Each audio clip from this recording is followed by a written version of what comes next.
বাড়ির ceiling fan, এই ceiling fan কিন্তু আমরা কেউ মেনটেনেন্স করি না। আর এই মেনটেনেন্স কিন্তু আপনাদেরকে প্রত্যেক 3 মাস বা 4 মাস পর পর এই সিলিং ফ্যান কিন্তু মেনটেনেন্স করা লাগবে। কি মেনটেনেন্স করবেন অবশ্যই সেটা আপনাদেরকে জানতে হবে। আপনারা অনেকে কিন্তু এটা করেন না। এই যে আমার কাছে স্টার স্ক্রুড্রাইভার দেখতে পাচ্ছেন, এই যে এইখানে থাকা স্ক্রুগুলো আছে, এই স্ক্রুগুলো পাখাতে প্রত্যেকটা পাখায় 2টা করে স্ক্রু আছে। এগুলো কিন্তু অবশ্যই আপনাদেরকে দেখতে হবে যে এগুলো লুজ হয়ে আছে কিনা। যেমনটা আমি প্রত্যেক 3 মাস 4 মাস 5 মাস পর পর এটা চেক আপ করি।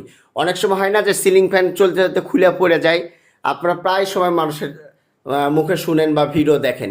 তো এই জিনিসটা কি করবেন আপনারা, আপনাদেরকে একটা স্ক্রুড্রাইভার নিতে হবে, নিয়ে এই প্রত্যেকটা পাখার স্ক্রুগুলো চেক আপ করতে হবে যে লুজ আছে কিনা। তারপরে আরেকটা কাজ যেটা আমরা ভুল করি সেটা কি আমি একটু দেখাই, আমি যদি একটু এটা খুলি। এই যে ক্যাপাসিটারের তারগুলো অনেক সময় ক্যাপাসিটার চেঞ্জ করতে লেগে ক্যাপাসিটার তারগুলো নিচে বডির সাথে লেগে ঘষান খেতে খেতে কিন্তু এটা শর্ট সার্কিট হয়ে যায়। অনেক সময় হয় না, ফ্যানে হাত দিলে কারেন্ট হয়ে যায়, বডি হয়ে যায়।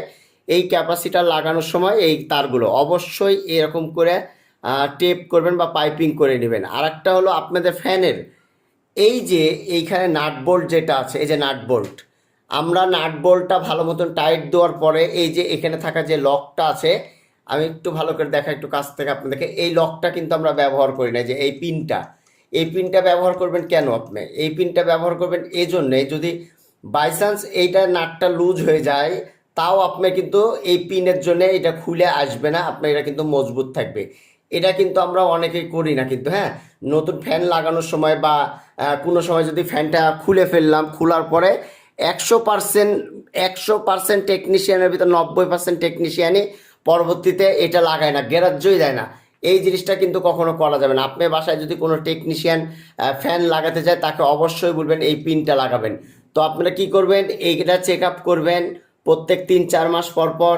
এইখানে নাট বোল্টগুলো চেক আপ করবেন যে আসলে লুজ আছে কিনা, আর বিশেষ করে এই পিনটা দেখবেন, ঠিক আছে? এবং উপরেরটাও কিন্তু আপনারা দেখবেন। আমি প্রত্যেক সময় সব সময় চেষ্টা করি এই জিনিসগুলো লক্ষ্য রাখার জন্য, ঠিক আছে? কেননা এই ফ্যানগুলো চলতে চলতে কোনো না কোনো সময় একটা না একটা প্রবলেম হতেই পারে, বলা যায় না, এগুলো প্রবলেম হতেই পারে। তো অতএব আপনাদেরকে আমি বলবো প্রায় সময় আপনারা একটু চেক আপ করবেন। যদি একটু চেক আপ করতে পারেন ভাই, তাহলে আপনার ফ্যান কিন্তু কোনো রকম সমস্যা হবে না, খুলে পড়ে যাওয়ার সম্ভাবনা থাকবে না। এই বিষয়গুলো যদি মেনটেনেন্স করতে পারেন তাহলে আপনার বাড়ির যে সিলিং ফ্যানটা আছে সেটা কিন্তু খুব সুন্দরভাবে চলবে এবং দীর্ঘদিন আপনি ব্যবহার করতে পারবেন। আশা করি বিষয়টি বুঝতে পেরেছেন। ভিডিওটি ভালো লেগে থাকলে সবার মাঝে শেয়ার করে দেবেন। আপনি নিজেও শিখুন, আপনার আশেপাশে বন্ধুবান্ধবকেও এই বিষয়গুলো জানিয়ে দিন।